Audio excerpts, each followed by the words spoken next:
Hi, how you doing? My name's Aaron Short. Welcome to my YouTube channel today. It's great to be here. Today is Friday, April 24th. How you doing, everyone?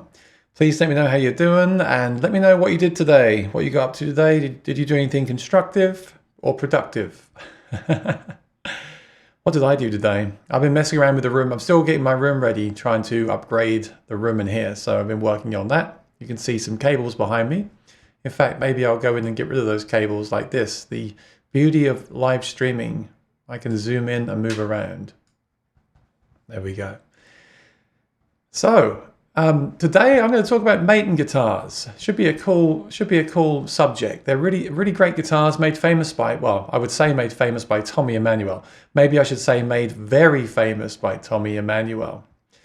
They sure have been, and many other players as well, not just Tommy, but I know he's had a big influence on the design, especially of the pickup, and of course he's well known for playing those guitars. So I'd like to discuss them, but first of all I will go to the chat and say hi to people, and we'll just chat for a bit before we get started.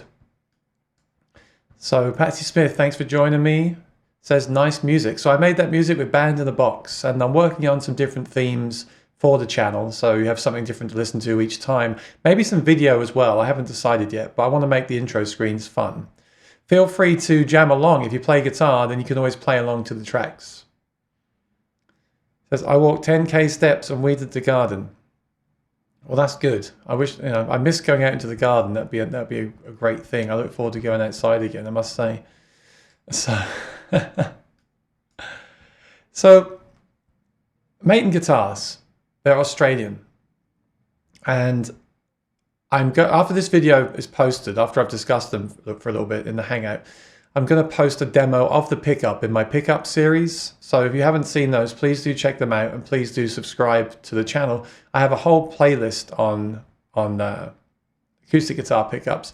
Now the Maton AB5 Pro is one of the most highly regarded factory installed pickup systems. It really is very impressive.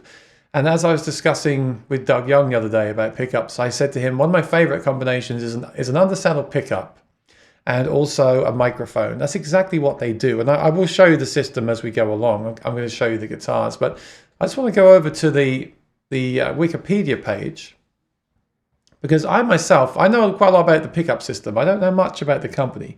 I have met several of the employees at the NAMM show, and I would really like to get them on this show. I think I'm going to invite them on. Actually, I think that'd be really cool. But it says here the company was founded in 1946 as the Maton Musical Instruments Company by Bill May and his brother Reg. So they go back to 1946. Okay, so when Tommy Emmanuel started playing these guitars, I do believe the first guitar that he played was a Maton. So one of the very early ones it must have been. I'm reading through the page, but yeah, other people like Joe Robinson plays them, of course. Justin Sandico, the legendary YouTube guitar teacher, plays them too.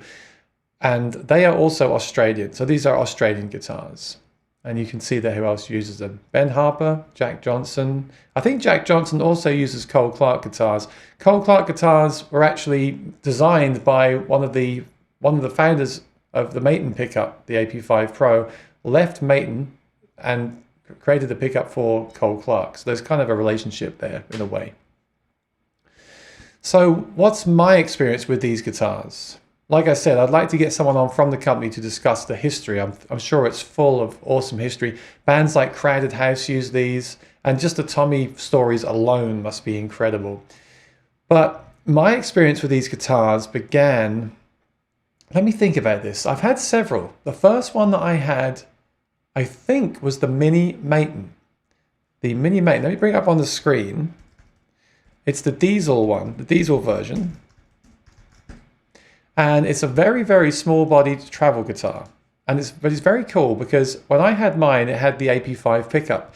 So despite this guitar being very small, you can see they have a whole collection of them now. This is the 12 string, but despite them being very small, these guitars sound incredible plugged in. I have to say, this was one of my main guitars for a long time. And people would laugh because this is like a three-quarter size guitar. So people would laugh and say, oh, that guitar looks so small on you. But the great thing about a small guitar is, it's easy to travel around with, it's less likely to feed back, and they actually can sometimes amplify better than a big body guitar. Sometimes the big body guitars don't amplify well.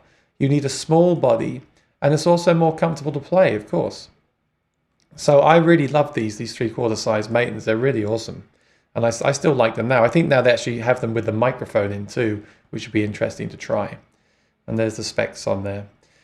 So these are great little guitars. And then of course there's the Tommy Emmanuel version, which is very, very well known. This is what Tommy plays himself. And actually an interesting story about these guitars. I have owned one of these before. And this is to his spec. I believe they're maple. Very nice looking. He often plays one without a cutaway. This one has the cutaway. But you can also get now the TE Personal. This is the Tommy Emmanuel guitar, which is made to his exact specs by the custom shop. So this is really cool. Look at that. I mean, it's basically the same guitar, but I think it's a thinner body and it's made by the custom shop, which is really must be incredible. I don't think I've played one of these yet. Really cool. So I did have the Mini for a long time. I did get what's called the Messiah, and the one I got was actually a full-size Dreadnought guitar. That didn't have the microphone in it. It sounded really good. The Tommy Emmanuel guitar I had the AP5 mic, which is the predecessor to the AP5 Pro, which has a gooseneck microphone. Both very, very good pickup systems.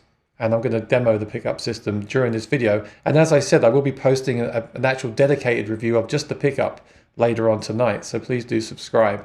Here's the pickup systems here. The AP5 original. So this is the version without the microphone. Here we go. And you can see the controls in the side of the guitar there. And bad boy pickups. I don't know what that is. We're going to check it out. AP5 Pro. This is the famous one, the current one. Let me show you this. So it does have the controls in the side of the guitar. Some people don't like that, but it's very useful on a stage guitar. You have a master volume, a treble, a bass, a mic volume, an undersaddle pickup volume. So they're separate. And then you've got the master volume, the mid and the frequency control. These are very powerful. So you can actually sweep through and choose your mid and either boost or cut it. The battery's right there, so very easy to change, and they have great battery life, I have to say. Oh, check that. I've got a question from Ivan. Hey Ivan, how you doing? He says, what's with short scale? How did you get used to it? How long did it take to get used to it? Well, that Mini Maton is very short scale, I believe. It definitely felt it, and the whole thing felt small. Actually, no, I would struggle a bit. I have very big hands, so I think I would struggle with them, although they are great travel guitars, like I said. But the short scale thing is funny, isn't it? But it's interesting because certainly it's easier to bend notes and easier to play.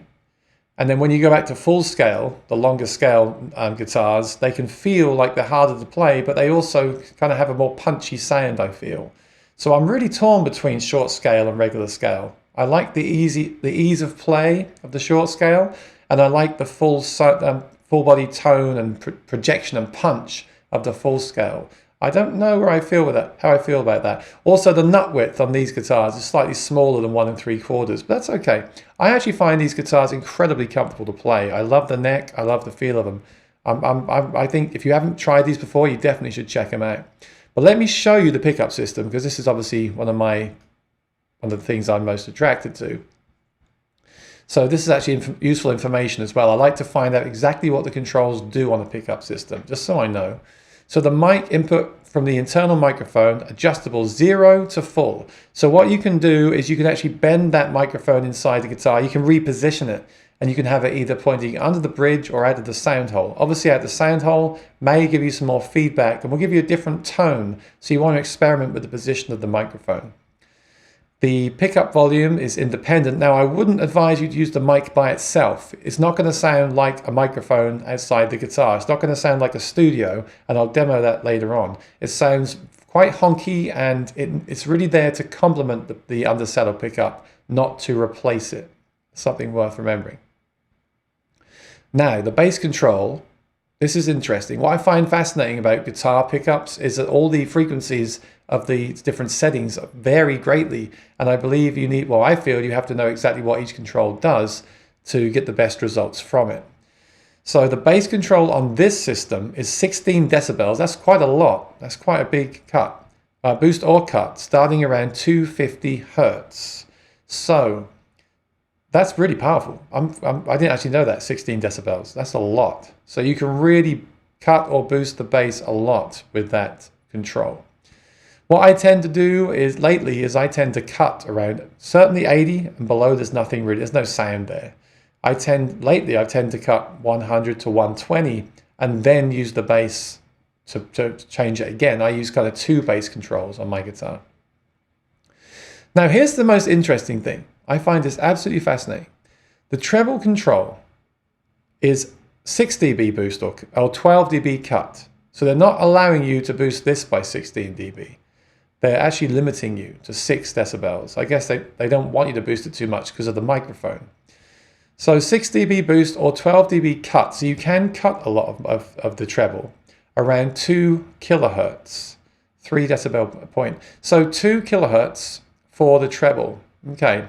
Now, I find this, again, really fascinating because some people call treble 5 kilohertz, some people call treble 10 kilohertz. I personally call 10 kilohertz presence. This is, in my opinion, 2 kilohertz for the treble. That's pretty good. Okay, I like that. And then the mid sweep is adjustable, as I said.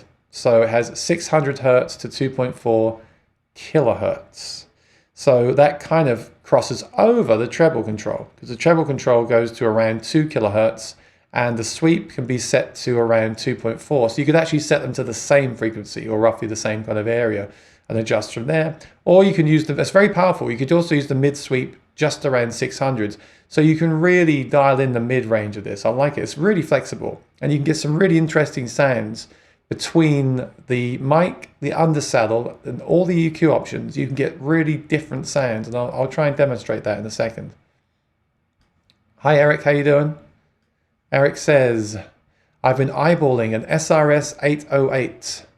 Don't need it by any means, but it seems very nice. Yeah, I agree. Well, isn't that always the case with a new guitar?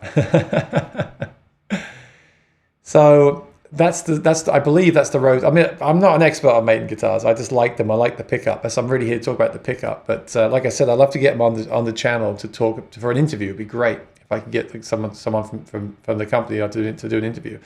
But Eric, I think that's the Rhodes series. And what I'm told about those guitars is they're excellent value for money. They really are. So yeah, I would look into that. You've got the Rhodes series guitar. You've got the kind of standard series guitar. And then you've got the custom shop guitars. The custom shops are very nice, but obviously they're more expensive. And if you live in America or England, then you have to import them. So obviously it costs more money. If you live in Australia, I believe you can get a pretty good deal. But then again, what is a good deal? It's all relevant, right? I'm awesome. Good. In reference to what? And how you doing? That's very good. That's good news to hear, my friend. So that's the pickup. That pickup is very versatile. And another thing I love about it, which may seem silly, but it has that red light there. It tells you when the battery's dying. Some pickups, believe it or not, do not tell you when the battery's dying. That's so important. So it has great battery life, a battery indicator, and lots of controls. Now, I may still use an external mixer with this as well, but it's very powerful. It's a great stage system. It really is. Eric says they have cedar tops on the Rhodes series. I didn't know that. All the tops, I think they vary quite a bit. I'm going to show you the guitar I have right now real soon, and that's got Blackwood on it. Yeah, here we go. I'm curious if they licensed the pickup from Takamine. Well, here's the story I've heard, and I don't want to say the wrong thing. I want to get someone on here from the company, of course. I don't want to say wrong information. I was told, we had the story with Lloyd Baggs on here last week when I interviewed him. And that was really fascinating about how he discovered their pickups and how they borrowed his guitar design. Go and watch the interview for the full story. But with the Maton pickup, I heard that they went to Tommy Emmanuel to get his input in this, or he contacted them. Well, so again, I don't know the full story. But basically, I believe he was playing Takamine guitars.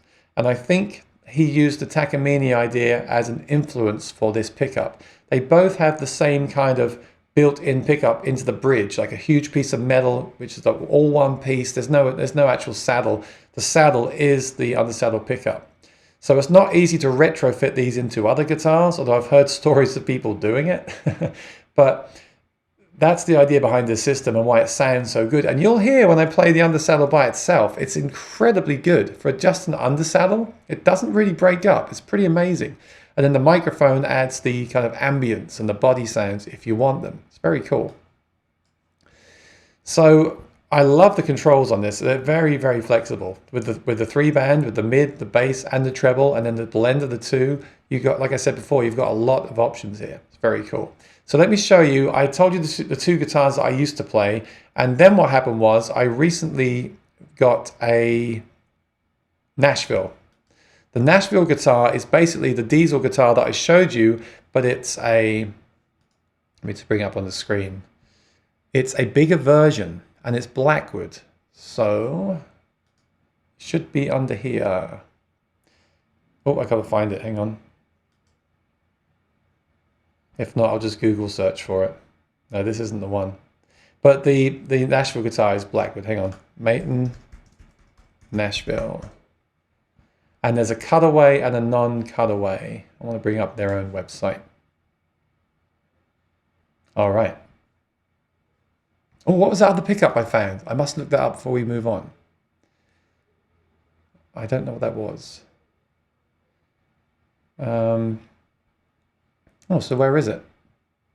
Oh, Maton Guitars Nashville. That's the store in Nashville. That's my buddy that has the store in Nashville that sells them. That's not what I'm looking for. I'm looking for, oh, this is the Maton Nashville website. Oh, well, that's fine. That's fine.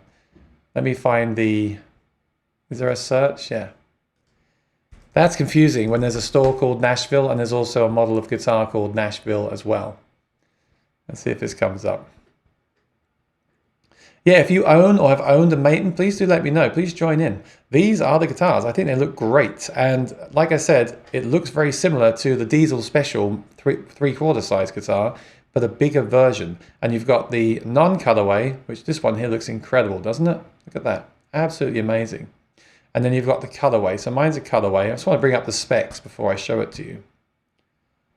All right, there's the pickup. There's the guitar. So look at this. Absolutely stunning. I want to click through some pictures. I just love the look of these guitars. Look at that. I love the headstock and those nice big tuners. For, again, very practical. There's some good photography going on here as well, I have to say. That looks incredible. Wow. That looks really great. Okay, let me bring up the specifications. Here we go. So yeah, it's a Blackwood, 25.5-inch nut width. Queensland maple fretboard, streaky ebony bracing. Interesting. And Rovomatic tuners. And the scale length is on there as well. Yeah, I have to admit, you know, playing these guitars, they feel very good to play. I don't really have a problem with it. Oh no, there's a nut width there. See? So it's slightly narrower than like a standard Martin guitar would be with the 1 3/4. Slightly narrower. But again, I feel like these are great lead instruments. These are great instruments for electric play. If you play electric guitar and you want an acoustic guitar, this is something to look at. I mean, of course, you've got the Fender Acoustasonic and like real kind of hybrid electric guitars, but for a pure acoustic, this is a great option because it plays very well and it has that stage pickup, which sounds really cool. So, yeah. It may be of interest to learn that whenever a Maton employee gets to make their own guitar, they almost always choose Blackwood. So this guitar is Blackwood. Very cool. What's Eric saying here? I haven't played one yet, but based on samples, I do think people are too hard on acoustic tone because they're different for digital tones. Kind of how you love or hate innovation. Well, I totally agree. And the thing is, they don't sound bad unplugged. They don't. It also depends on the model. Depends on which guitar you get. There's this whole thing with these guitars that they're kind of overbuilt. They're built thick to last the rigors of the road and resist feedback on stage. I don't really feel that. I mean, maybe they don't have super thin tops like a vintage Martin has, but I certainly don't find it to be terrible unplugged. I don't. No, I really don't. Of course, if you have a bunch of electronics in the guitar and the cutaway in the guitar, and also remember with this particular model, it's a smaller body guitar. It's going to be a boxier sound. It's not going to be like a dreadnought sound. So no, you're fine there. You're fine, Eric. It's you would never compare this to a Maton D18 because they're different woods, it's a different body shape, it's a colorway, it's got electronics, all these different things. But I will say the particular one that I have, and I'm going to show it to you, I know I keep teasing you with that. The one that I have, it does sound very good unplugged. Again, it sounds very good unplugged for a small body cutaway guitar. And also when you do have a guitar like this, I mean, you're probably going to plug it in most of the time anyway, right? That's how I feel about it. You're not really going to play it unplugged that often. So, but they really, like I said, they're great. They're easy to play. They sound great plugged in. They sound very good unplugged. Some of them sound excellent unplugged as well. And I think you just have to try them. I think with any guitar, you have to try them out. Like you said about the Rhodes series, though, let me just see if I can bring that up on here, because they are excellent value for money, so I'm told. I don't know if they have one on the site. Let's see. Oh, is that the SRS 70 that you were looking at? Some of these look very interesting. Wow. And they have the Dreadnought body as well. They have a Dreadnought Rhodes series. Where's the Rhodes series that you're... I'm not sure if you're talking about the 808, the smaller body size, or if you're talking about the Dreadnought size, Eric. Which one were you talking about earlier on? I mean, look at this. This is like $1,000 cheaper, this one. And this is the SRS. But the great thing is, you still get that AP5. I think you do. Is that the AP5? Oh, that's the AP5 original. So there's no microphone in that. Okay, so you save $1,000, but let me just make sure I'm right about that before I get told off. AP5 original. Okay, I guess you have to decide, is it worth saving the money as opposed to getting the microphone? Again, the underseller pickup sounds really good, so I wouldn't be too worried about it, but the microphone is a nice feature. Ah, the small body.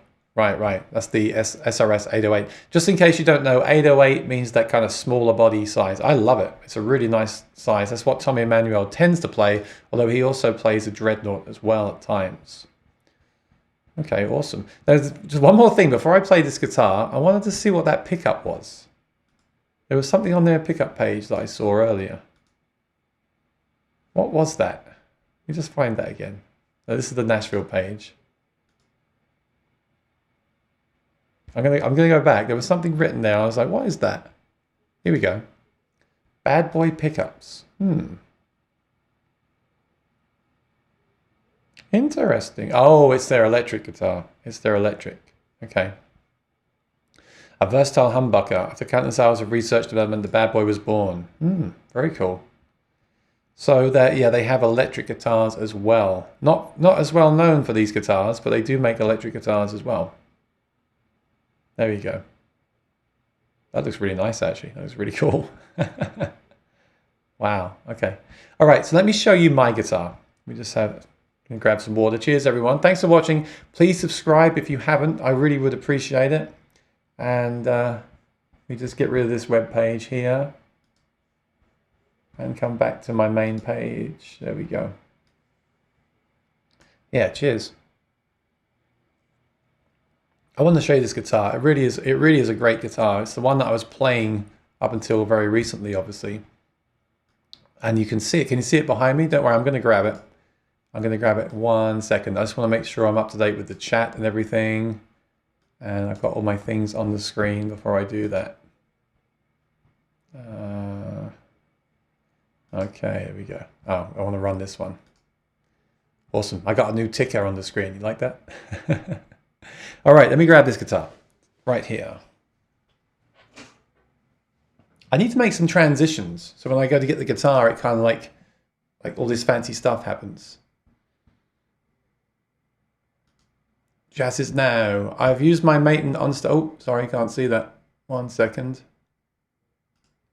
I've used my Maton on stage over my J45 and D18 for any bar gig. I feel I need to get the 10 o'clock drunk crowd party or barbecues. Not so much for intermittent gigs. It's a warhorse. Yeah, they really are. Again, they're very sturdy instruments. So let me show you this one. And as I go through, you feel free to ask me any questions about it or show you anything about it that I miss, okay? And I'm going to zoom the camera out so we can see it well. There we go. Oh, that's too much. There we go.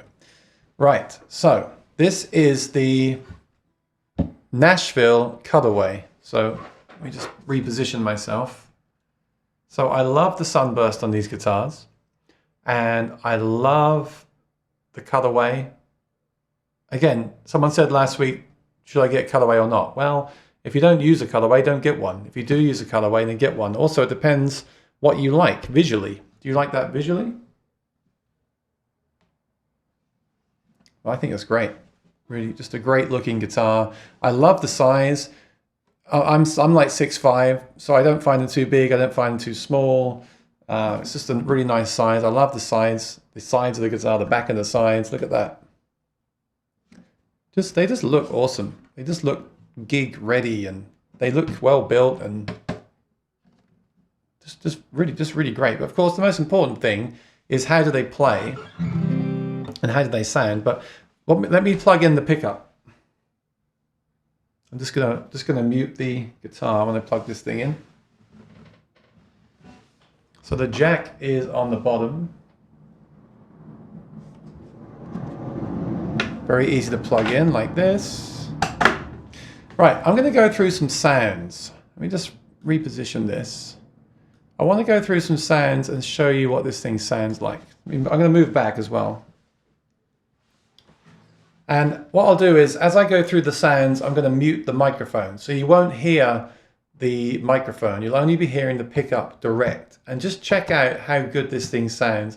I know you're listening through a computer, but put your headphones on, and if you've got some, and listen carefully. I mean, even through the computer, you're going to hear this is a great sounding pickup.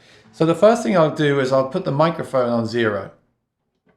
I'll put the EQ on flat, the volume's on maximum, that's fine. And I'm going to put all my EQ to 0. So all you're going to hear right now is the undersaddle pickup with no EQ. Okay, I'll mute the microphone.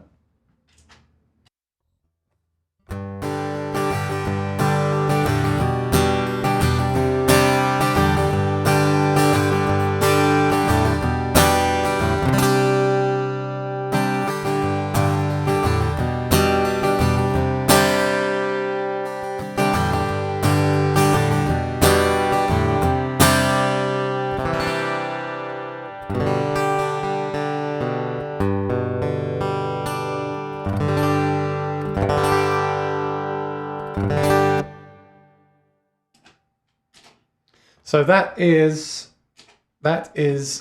everything flat, and there was no microphone, and strumming very hard. So what did you think of that sound? Now, I'm not going to say it's not quacking.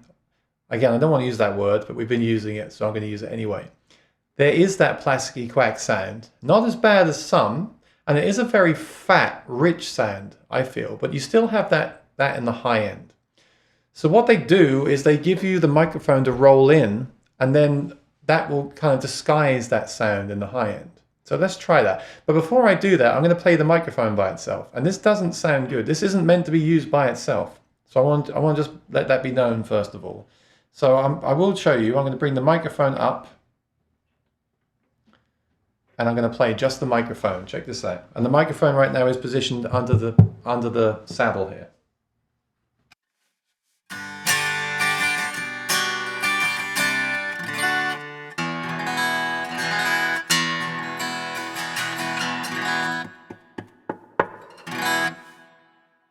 Wow. So why does that sound weird? Well, I think what they've done is, we spoke the other day about the Anthem pickup and how they use the crossover to roll off the bass from the microphone, and use the undersaddle for the bass and the microphone for the highs. So that's what they've done here. That's what they've done here. They have actually taken all the low end out of the microphone. So why do you do that? I'll ask you guys. Why would you take all the low end out of the microphone inside a guitar? Why wouldn't you have it in there to add that bass sound? Patty Smith says tinny. I'd say very tinny. Why is there no bass on the microphone? What happens when you have a load of bass on the microphone and you stick it inside the guitar? I need to move this around. On stage, plugged in, they all tend to sound the same. Every model is a stage. Yeah, I've been told that. I've been told that whichever guitar, whichever Maton you get, the pickups will sound the same anyway. In fact, some people say that the guitar pickup sounds like a pickup. You never hear the guitar. When you have an undersaddle pickup in here, you don't hear the guitar, you hear the pickup, because it only picks up this part of the guitar. So you don't get a true representation. That's why you need impulse responses, external microphones. But the internal microphone helps. It still doesn't sound like the guitar. It can't. It's just picking up again inside this part of the guitar. It's not. You need an external microphone or an impulse response to hear the actual guitar itself. But is anyone going to answer? I'm going to see if anyone's going to answer my guitar quiz while I have some more water, because Ivan said that's the best glass of water in the world, and you're right. Cheers.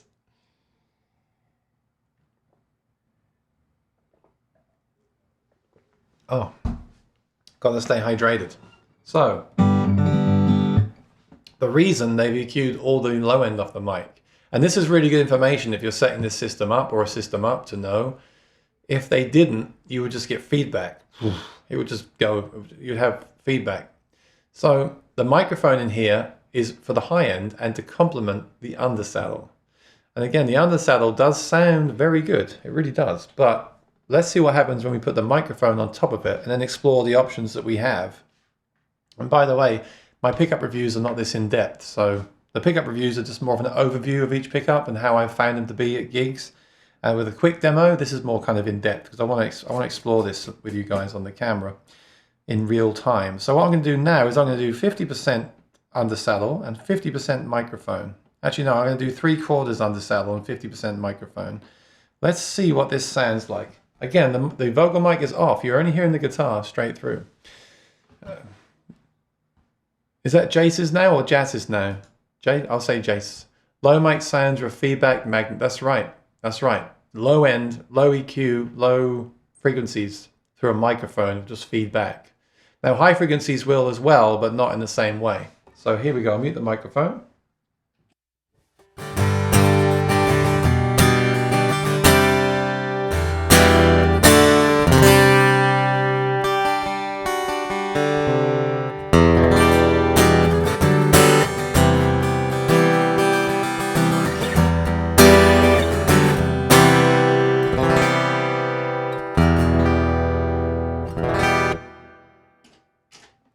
So, what did you think of that?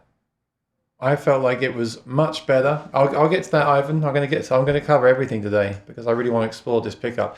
Like I said, once I've done this, I need to make my official review, so you can help me with the review. I think that sounded much fuller and much more natural than before. Do you agree? But it wasn't quack-free, as I say. There were still some ducks in there. But we can try to get rid of that. We can explore some things. One thing I've just thought about this system. Why is there a bass control and a treble control and a mic? Because the mic is kind of doing the treble, as we heard. So let me try something. Grace said, yeah, I agree, Suzanne. Because it's big. The reason I like this sound, and next week I have James May coming on that creates the Tone Dexter. That will be a very interesting discussion. It's a great device, but there's something about this sound. There's something about the raw pickup. Do you know why this sound is good? Why I like it? Because it doesn't sound like the guitar. It sounds bigger than the guitar. It sounds huge. It's like a punch in the face. When I strum that E minor, it's just like boom. That's why I like it. There's no. It's just direct. It's direct. It's immediate. It's powerful. Really powerful. And of course, it's flexible too. Let's try some different things out. You tell me, I want to go through some settings. I want you to tell me if you think I get something sounding good or not. We'll just try some stuff. Let's try this. Let's try putting the microphone up to maximum or to 3/4. Let's try bringing the treble down to 0. How does that sound? So the mic is doing all the treble now.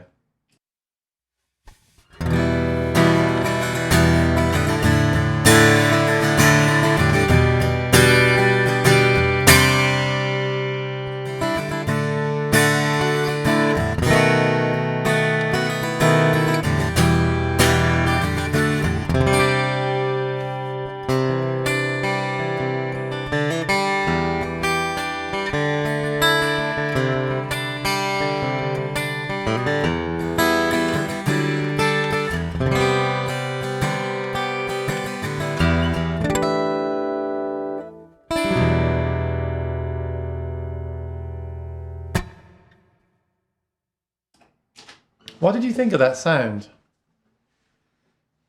I want to get your thoughts, and then I'll tell you my thoughts. And if someone can send me a haircut, a hairdresser, that'd be really great. It's driving me crazy. How did that translate on, how did that translate on the internet there? What did you think? While you're telling me I'm going to fix my hair, look. No, it's impossible. Sharp. Ivan says sharp. Yes, I thought it sounded quite natural actually, but you're right. What I could hear there was a lot of presence. The microphone has a lot of presence in the high end. Too much. It's harsh. There's a harshness. It's a shame because without that, I think that would be a really good sound.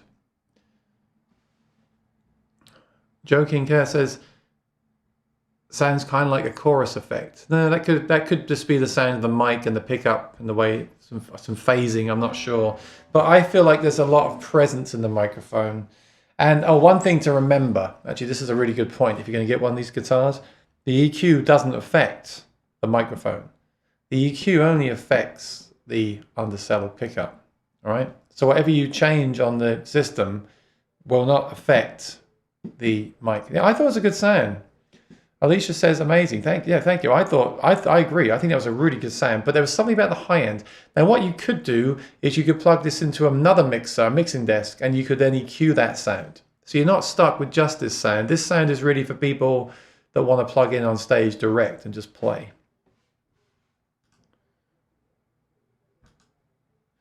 There's no boominess when being punchy. What makes it, as you mentioned, direct sound, especially in the mix, it's not lost. Yeah. Yeah, no, I really like it. So let me try some more things then. Let me try some more. So this time what I'll do, I will bring the microphone back down again. Something I've been doing is actually boosting the frequency in the mid-range instead of the treble. Let me try that. I'm going to try boosting the mid and use that as a treble control of a different frequency to the treble. Let's just see what it sounds like. But I still have some microphone in here as well, because I really think it needs the microphone.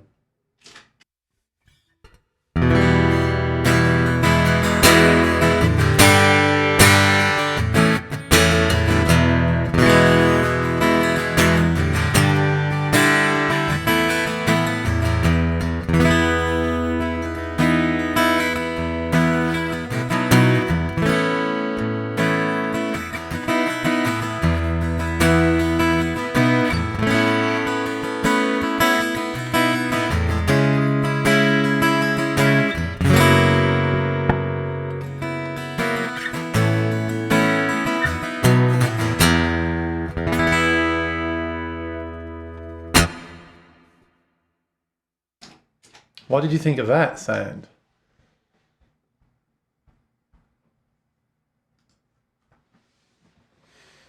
And next I'll show you the body sounds. So that setting, that was interesting. That was actually treble on nothing, and then the mid-range was set to a frequency, and then the mid was boosted. So I'm using the mid as a treble control, which is, a different way of doing it.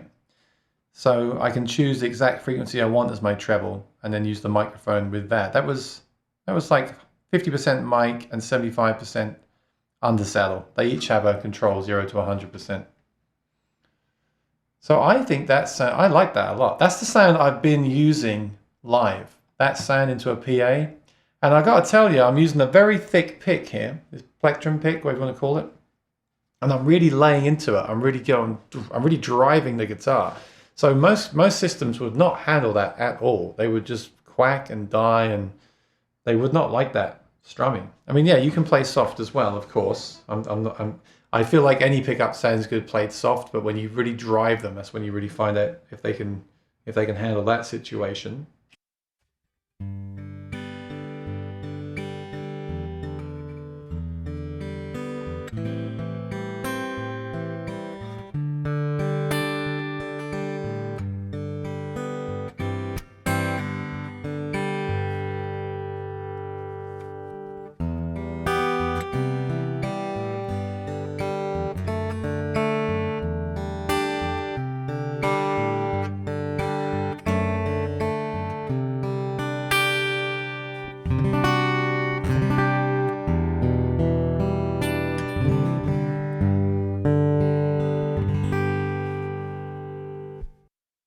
Actually, the thing about that is, and the great thing about this is you could have two different settings. You could have one setting like I had before for your strumming.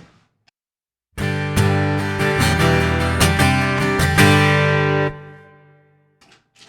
you could have another setting for fingerstyle, of course. You could, for example, for the fingerstyle, you could try more microphone or less. I've heard of people doing it both ways. So here's more.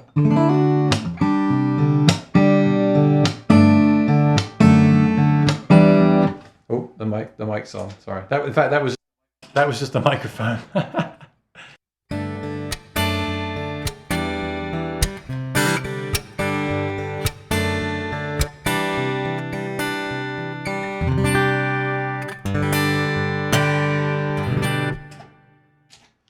So you could have a different setting for that. For that one, I turned up the mic and the treble. I would probably do that actually. Why not? I would find one setting that's good for strumming, and I'd find one setting that's good for fingerstyle. And I also know some people that turn the mic down for fingerstyle because their thoughts behind that is that more kind of, I don't want to say it again, but that quacky sound, the pickup sound is good for the fingerstyle. It's more defined. It's got more definition. Let me try that.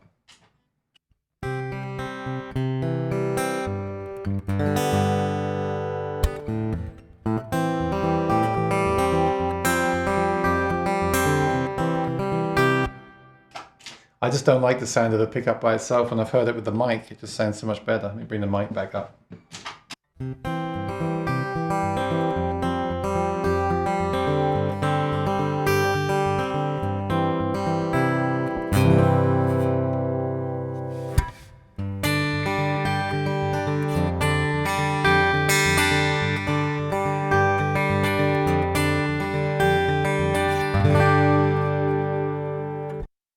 That was really nice. That was actually full microphone, 3/4 undersaddle.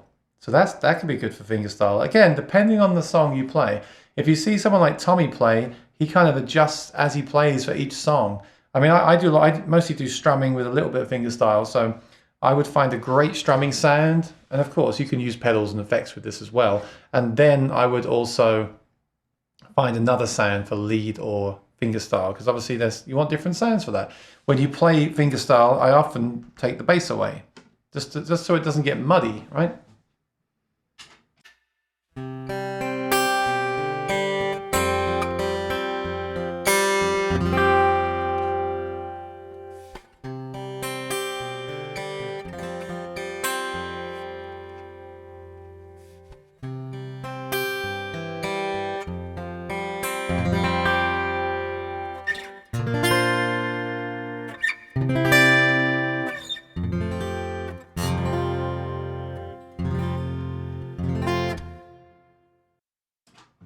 Yeah, so with that, I had to bring the bass up. It was just not enough.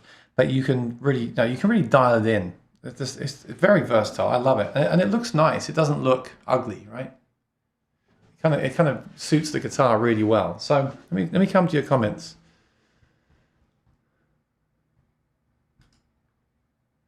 Ivan said, for me, it's piezo-like. Yeah, well, the initial playing was, I agree. I wasn't a big fan of that sound. I will say as well, you're listening directly with, I'm listening with headphones. I don't like playing acoustic guitar with headphones. The sound is right in your ear. When you play this through a good acoustic amp or PA system, of course, you can dial it in more and you get more of the room sound. So actually, it's interesting. One thing I've found is that when I play with a microphone or an impulse response at home through headphones, it can sound great because it is directly in my ear. But when I go out and play in a room with that, it can get kind of lost. It can get a bit too boomy. And then this one obviously sounds very direct in my ear, but when I get in the room, the directness will cut through more. So that's why I like these systems. There hasn't been a bad sound, which is cool. Also, you can sweep out any quack easily. Yeah, that's the thing. I don't think there's been a bad sound. It just, you don't get the impulse response sound. But that's the great thing with this is you could turn the mic off completely and then use an impulse response box like the Tone Dexter or the Soundscape or any of those things, and then use that for recording. So you could actually do something really cool. You could use an impulse response at home with headphones or on a silent stage. And then when you play on a stage where you need to cut through, you could just use the built-in system.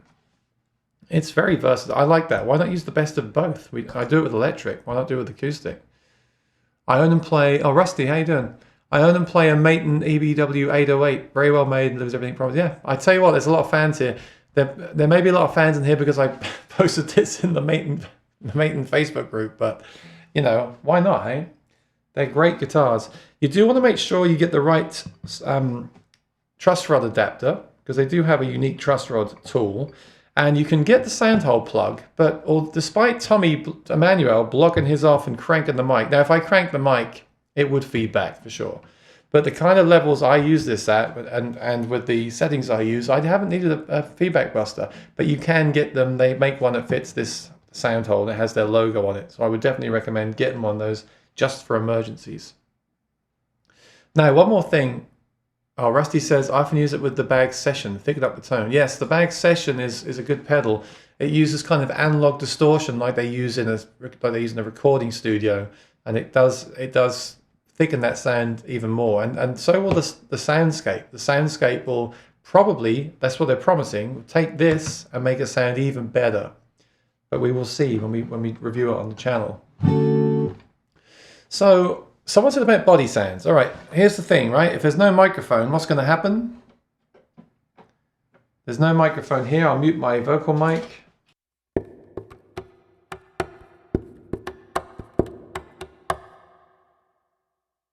You actually get a little bit. And I think that's because this undersaddle, like I said, is a big internal system. It's all part of the guitar. So it actually picks up quite a bit of the body sound, but not enough to loop, maybe.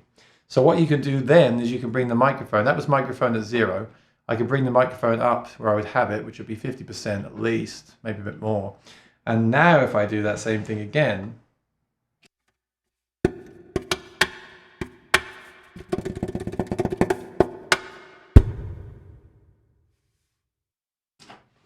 okay, so you could really hear that. But again, here's the thing. The low end is cut off. If the low end hadn't been cut off, that would have been even more, even better for body percussion, tapping, as they say. But then you're going to get feedback. So I've noticed with the guitars like the Cole Clark that have the internal body sensor, they are kind of, well, I don't say better, but they have a stronger body sound when you drum on them. But then that mid-range of that pickup can also get harsher. So it's kind of a trade-off. But the good thing with the Cole Clark is you can then dial it in and out as you wish. But they're different guitars, different system, but I do like this system. And if you've heard Tommy play on stage, you obviously know that you can drum on this. Tommy is a drummer, and he drums on his Maton with a drumstick and bangs on it, and it works, you know, it works really well. The internal mic and this excellent undersaddle pickup is great for body sounds. The other thing I could have done is I could have boosted the bass, I could have reduced the treble, I could EQ it just for that sound. Which I'll just try one more time and I can put the mic to maximum. Let's see how that sounds.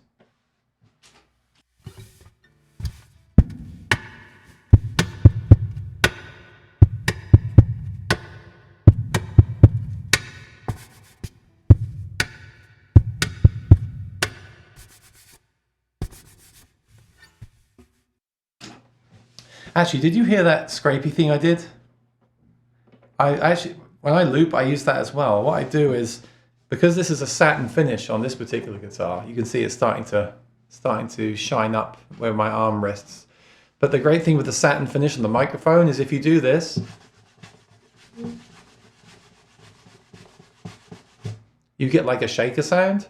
So if you do the drums and the bass, and then loop that over the top, you get like I can't do it at the same time.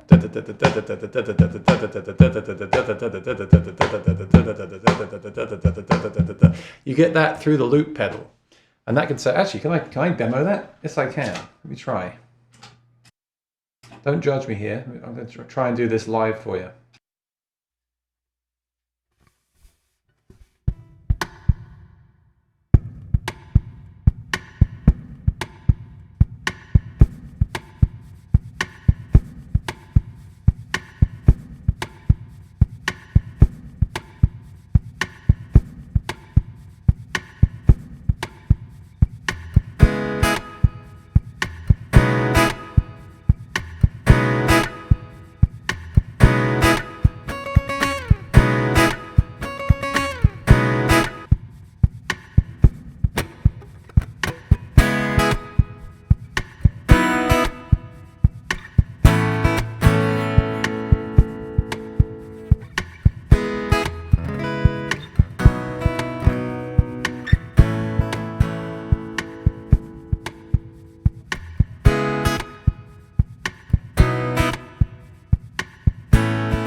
was fun. Ivan says I can barely hear the shaker. So what you would do, hang on, I turned the volume down. What you would do is, that's not a problem. I wasn't going too crazy because I didn't want to make that sound too loud.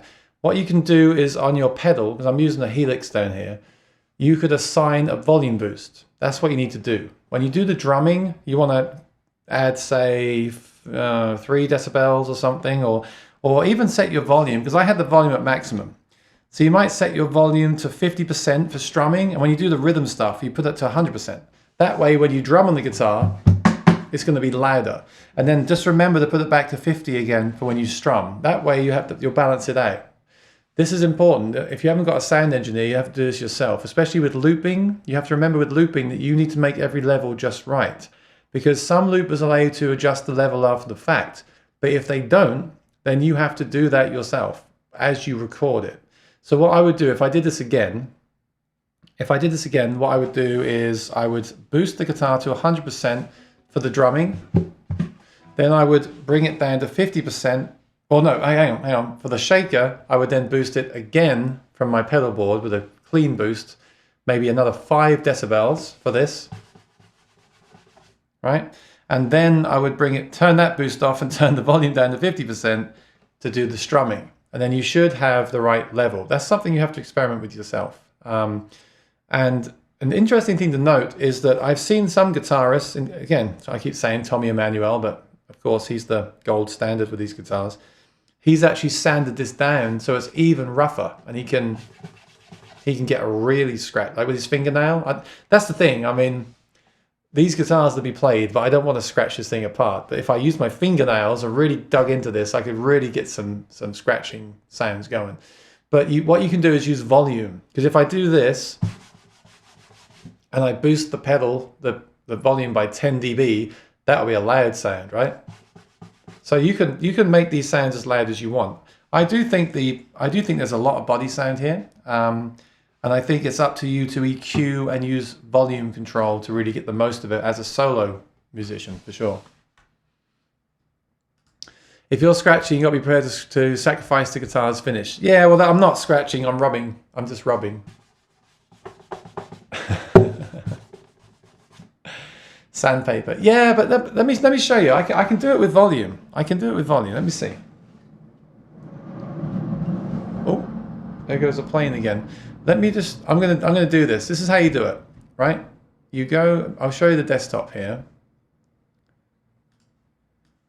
I want to show you this because it's pretty useful. I think this is going to work. This is how I would do it. This is my guitar along the bottom. Okay, so I'm going to assign a volume, and I'm going to set my actual guitar to 50%. No, 50%. So I'm going to assign a gain boost, and I'll put this on the foot switch, and I'll put it at, say, I mean, I might get this wrong, but let me put this at, say, 5 decibels. Or 4. That's quite a lot. I'll do 4.5. I'll split the difference with you. 4.4. Okay. So I'm going to put that onto a foot switch. Right.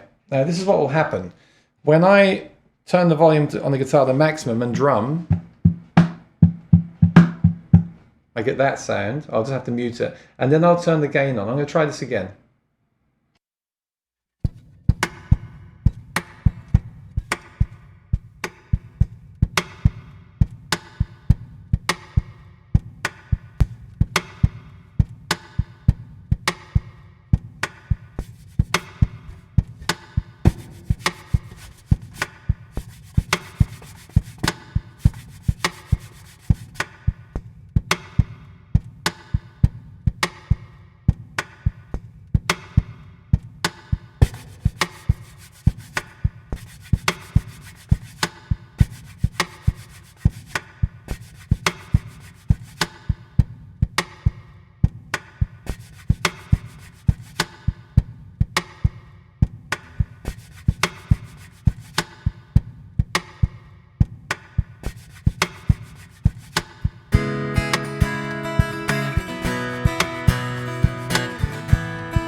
All right, how was that? Now, I could have gone louder. If you're going to say that the scratchy there was too quiet, I was at a boost of 8 decibels. I could have gone up to 10 or 20 decibels if I really needed to, or like I said, I could have done it stronger. But my point is really, I'm going off on a tangent here.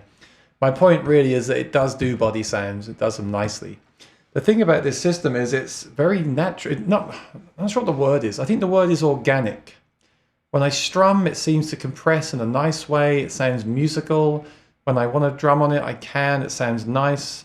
It doesn't really pick up excessive body noise, which can be an issue with some systems. I really want to say it just gets the job done. It's just a good, really, not good, it's a really great, just live system. It's very hard to beat. And also the way it feels when you play it, like when you dig into the notes and when you're playing, it just, that little bit of sort of compression you get. It may be the blackwood actually, although blackwood is a hardwood, right? Maybe it's the pickup then. You just get that kind of natural compression like you get from some softwoods when you play an acoustic guitar. It's just very, very, almost like a slight bit of distortion when you play electric, that sort of compression that you get. It's just very nice. It just feels really good to play. I think it sounds really good. Again, I don't think it sounds like a microphone, but why do we get hung up on pickups sounding like microphones? They're not supposed to sound like microphones. They're supposed to sound like pickups. And is this a good pickup? Yes, it is. Do you agree with me? Please put in the comments. That's my thoughts right there.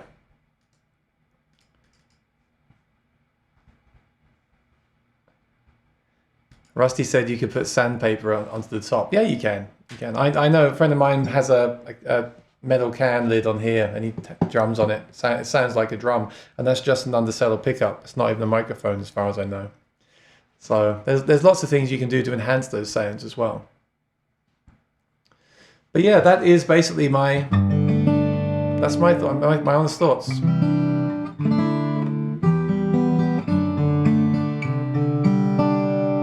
See, that's the room mic. It's very boomy, right? You wouldn't want that on stage.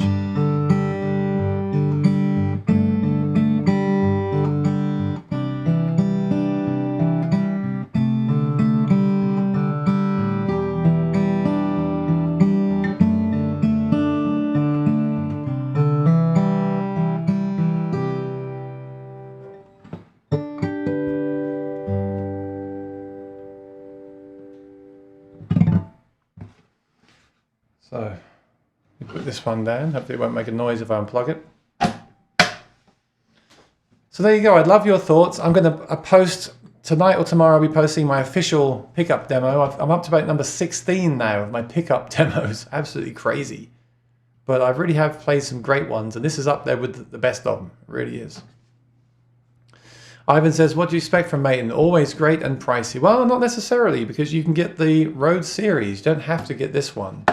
Remember, the great thing is you can get the Road Series, this one, or a custom shop. They all have the AP5. I'm sure you can get the AP5 Pro installed into a Road Series somehow.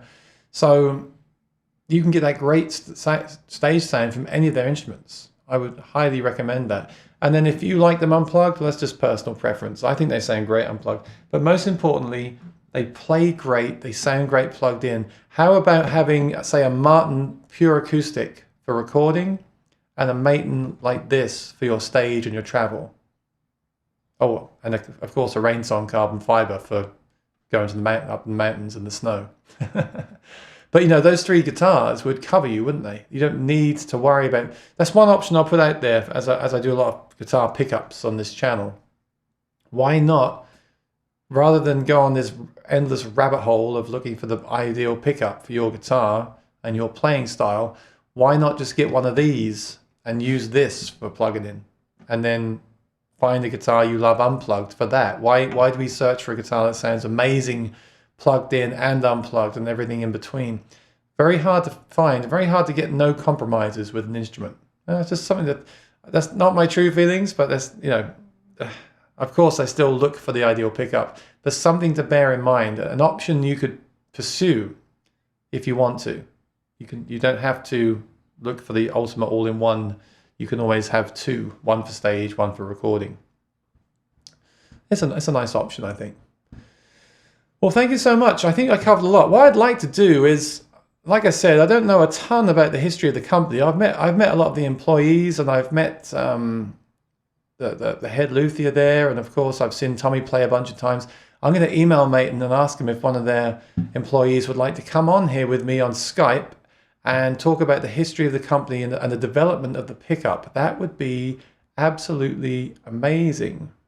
That would be great. Someone say rabbit hole. Yeah, the rabbit hole of acoustic, of gear, basically. Jumping down the rabbit hole looking for looking for the ideal solution, which often doesn't exist.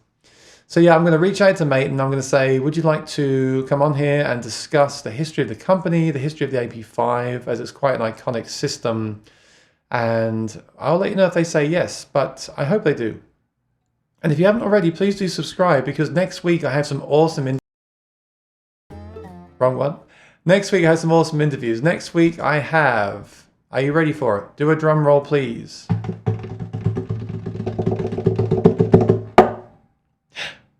Tuesday, next week, I have Wednesday, Thursday, and Friday.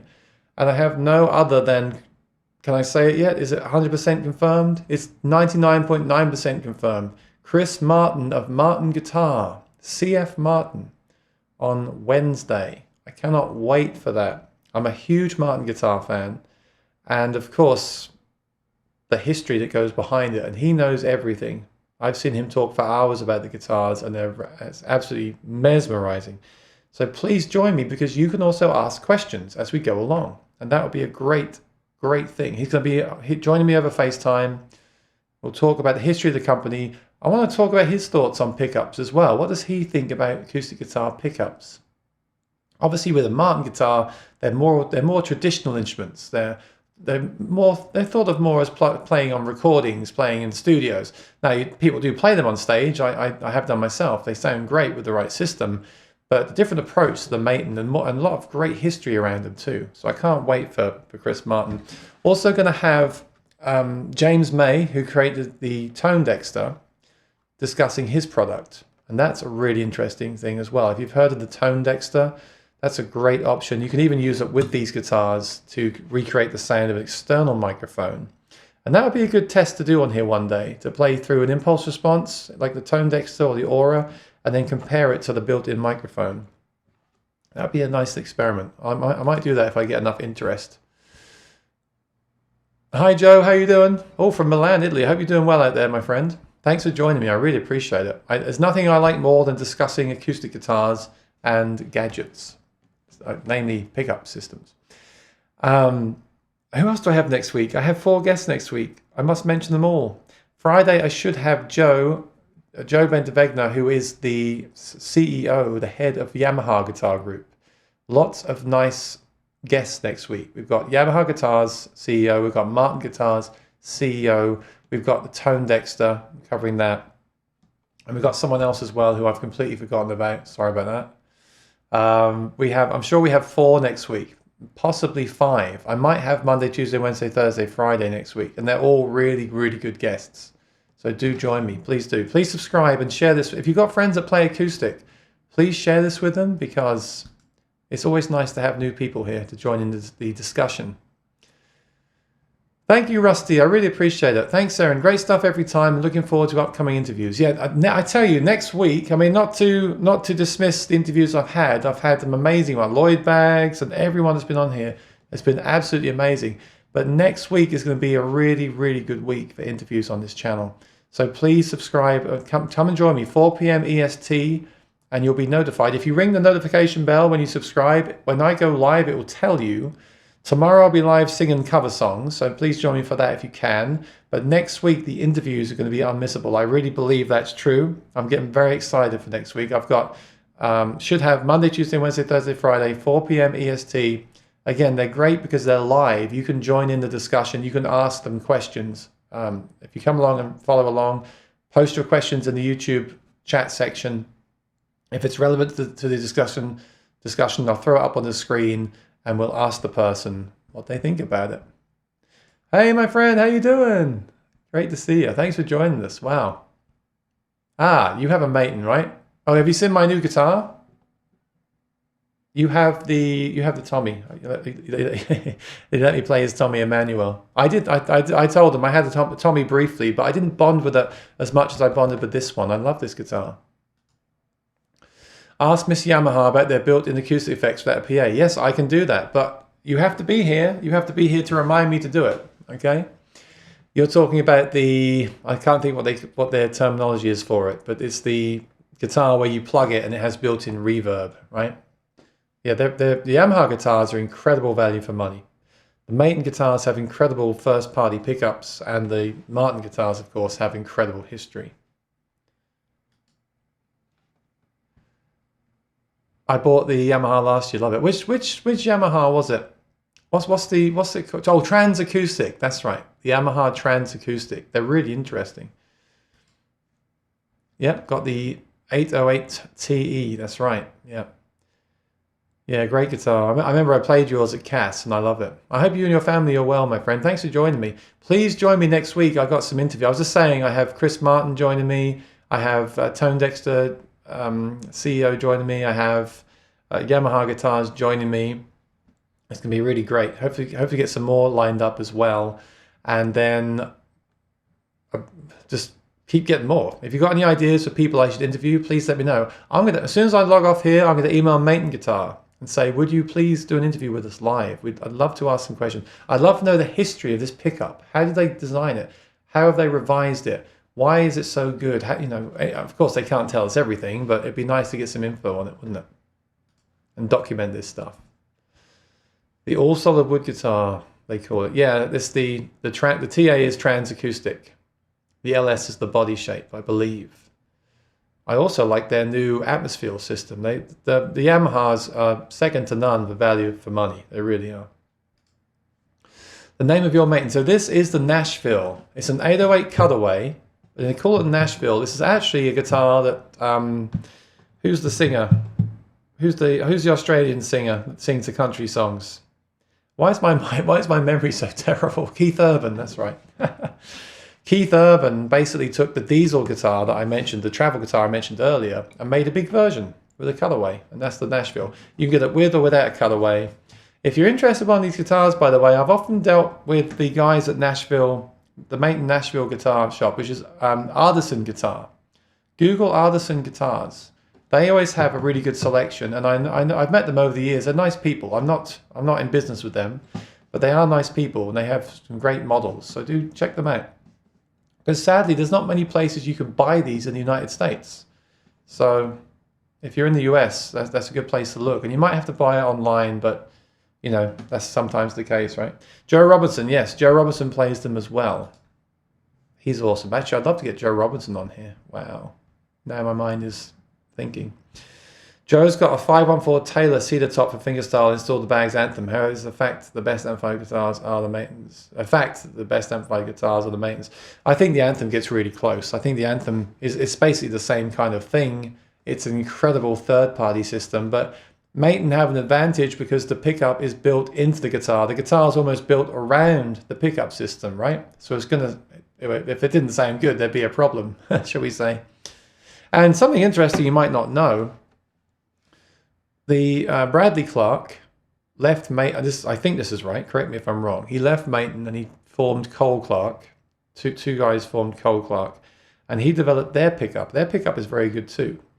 And he then left Cole Clark, and now he makes a system which is a third-party system, which is basically, I shouldn't say this, it's not the right thing to say, but just to simplify things, it's basically an AP5 you can install in any guitar. So it has a mic that sticks inside, it has an undersaddle, the controls are in the side. I think there's kind of pre-configured controls. It's not like this with the side controls, but worth looking into. Very, very new system, and they're currently in Kepma guitars. So check them out if you get a chance to. Interesting. I like what Bradley Clark does. He's very forward thinking with stuff, and I do appreciate that and admire that. Yes, yeah, 99.9% confirmed. It's basically confirmed. Yeah, I just have to figure out how to use FaceTime for that one, because I usually use Skype, but we can use FaceTime, but that's fine.